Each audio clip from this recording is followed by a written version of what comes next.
The 2009 VMAs, a night that would change the course of music and pop culture for years to come, and a night that deserves a deeper look.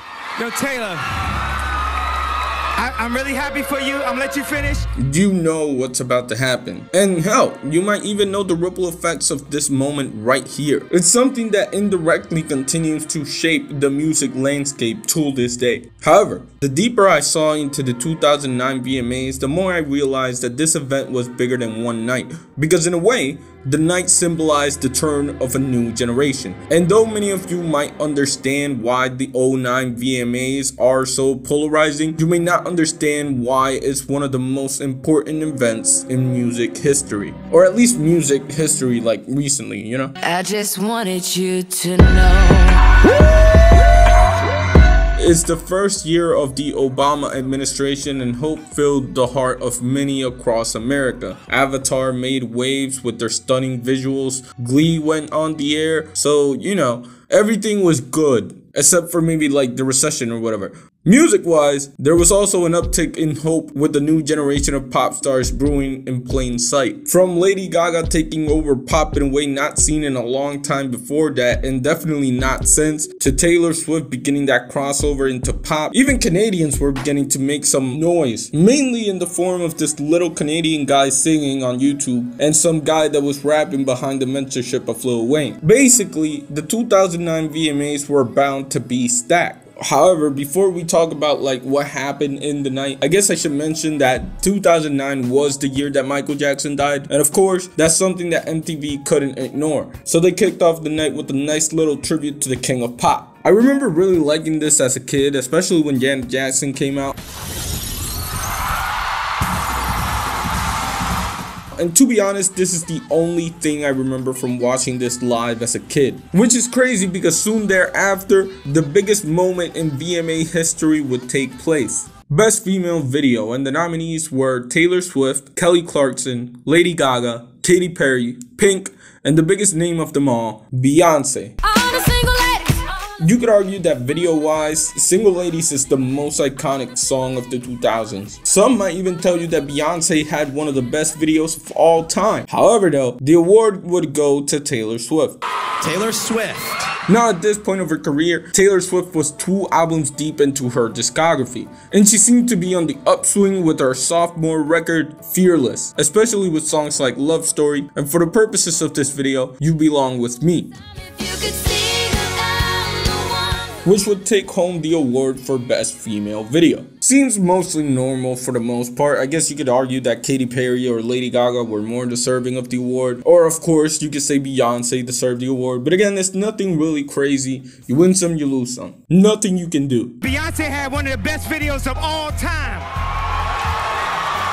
Just in case you don't understand the hype of this moment, Kanye was essentially at his peak commercially. Or in other words, Kanye had all the star power in this dynamic, considering Graduation, Late Registration, and The College Dropout were some of the most successful albums in the hip-hop genre, as well as music as a whole. So when Kanye stands up and he's such a star and he just basically tells you, hey, you suck, it's gotta hurt. And you know, it's just Kanye being Kanye. Like, he was known for this thing, dog. How the hell they not gonna get a Kids' Choice Awards to Kanye West? Making it worse for Taylor Swift, she thought she was being booed. And when she finally tries to give it a second shot, she's cut off again by a Tracy Morgan skit. And although it worked out in the end, people didn't know that, so they just felt bad for Taylor. Even Obama felt bad for Taylor. The young lady seems like a perfectly nice person. She's getting her award. What's he doing? Why would he do that? He's a jackass.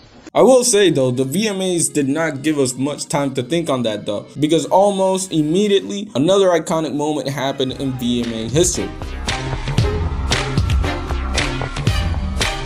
Lady Gaga switching attires for a performance of Paparazzi, and I mean, what can I say?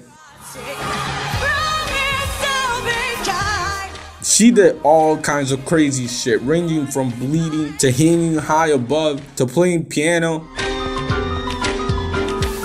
I wish I could play piano. The choreography was off the charts too. And I guess I should mention that the Tracy Morgan skits that I mentioned earlier were made to hype up the Best New Artist Award. And that category was stacked looking back at it. You had Lady Gaga, you had Kid Cudi, one of the most influential rappers in modern history, Drake, but you know Drake. And there's also Asher Roth.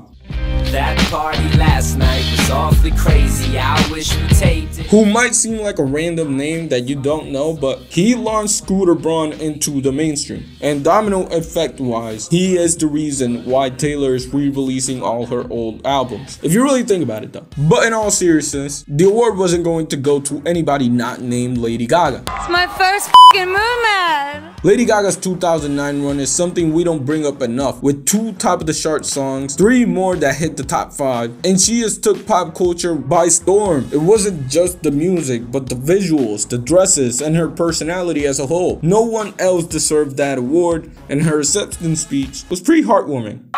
You're the best fans in the whole world and I love you. And it's for God and for the gays. Elsewhere on the night, there was a Twilight New Moon snippet that I'm sure was a big deal in 2009. A Pink performance that no one brings up but was pretty cool.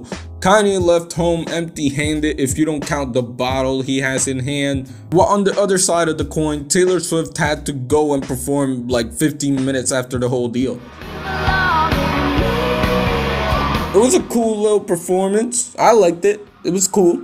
Beyonce also performs, and it's Beyonce, you know? It was a good showing, but let's talk about the grand finale for the night's event with Video of the Year. And honestly, the winner for that one is kind of confusing. This is amazing. Now, Beyonce did deserve it. I'm just wondering why she lost Best Female and Best Pop Video. Because if it's the Best Video of the Year, then almost automatically you would think they would win in those categories as well. It's all meaningless anyways. We did get happy ending vibes because Beyonce does bring up Taylor Swift in her acceptance speech.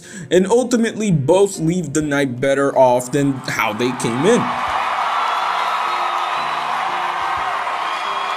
America got behind Taylor Swift after the incident. And although I wouldn't say that Kanye made her famous, she did leave the night a bigger star than ever. But there's nothing more to say, cause everything's okay. I got security lining the stage.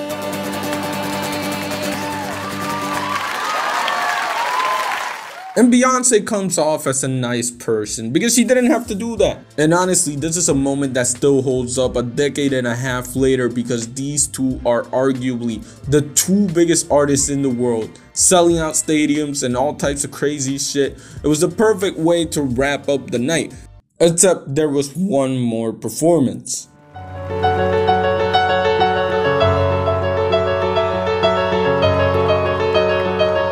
Jay-Z was supposed to cap off the night by performing alongside Alicia Keys their newest hit, Empire State of Mind.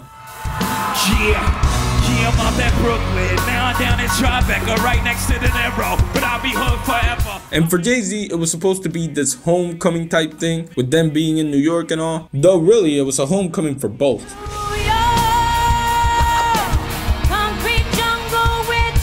And for the most part, that's what it was. I love this performance. However, what most people remember it for is the fact that Lil Mama decided to pull a Kanye and rush the stage, annoying Jay-Z as well as giving Beyonce one last embarrassment. Lil Mama was never seen again, by the way. Yeah, I was a little angry, yeah, to be honest. But you know, what I'm gonna do? I'm gonna fight Little Mama.